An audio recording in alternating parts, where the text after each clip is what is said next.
মেলার ব্লগটি ছাড়াতে আমার ভাই বলছে আমার বৌভাতের ব্লগটি কখন দেখব। আসলে বৌভাতে তেমন আমি ভিডিও করিনি, কিন্তু ছোট ছোট কিছু ভিডিও করেছিলাম, তো ভাবলাম ওগুলো ওর জন্য একটু শেয়ার করি। তো এই যে দেখতে পাচ্ছেন, এটা হচ্ছে আমার ভাইয়ের বউ, মানে আমার বৌদি। খুবই সুন্দর, খুবই মিষ্টি।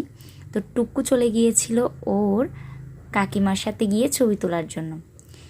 সে তো ছবি তুলতে তুলতে কি দুষ্টুমি শুরু করেছিল।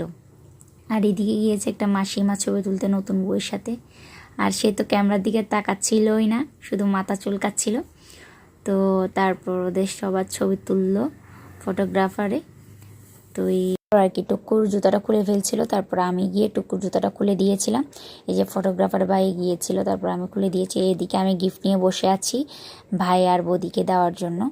তো তাদেরকে গিফটটা তাদের হাতে তুলে দিয়ে আমরা চলে গিয়েছিলাম খেতে। তো এই যে দেখতে পাচ্ছেন টুকুর বাবা আর আমি মিলে যাচ্ছি খেতে।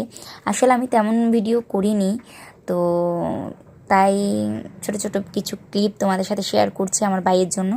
তো তোমরা অবশ্যই ব্লগটি দেখবে, কেমন লাগছে বলবে। আর এখানে টুকুর রিয়াকশানটা দেখো, খেতে গিয়ে সে নিয়েছে লেবু, আর লেবু খাওয়ার সময় তার রিয়াকশানটা দেখো, ইস কী করছিল।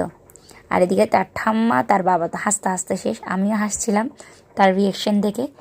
তারপর এমন দুষ্টুমি করতে করতে চলে এসেছে ভাত। তো প্রথমে ভাতে দিয়ে দিয়েছিল ডাল আর বেগুনি। তো খুবই ভালো হয়েছিল রান্নাগুলো, আমার তো ভীষণই ভালো লেগেছিল রান্নাগুলো।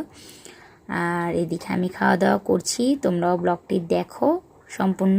আর কেমন হয়েছে অবশ্যই লাইক কমেন্টের মাধ্যমে জানাবে। আর এরপর খাওয়া দাওয়া শেষ করে আমরা চলে গেছিলাম বাইরে। আর বাইরে গিয়ে দেখো টুক্কু পেয়ে গেছে তার বন্ধুকে। তো বন্ধুকে ধরে ধরে সে চলে যাচ্ছিলো রাস্তায়। তো এভাবে ব্লগটি শেষ, তোমরাও দেখো, টাটা।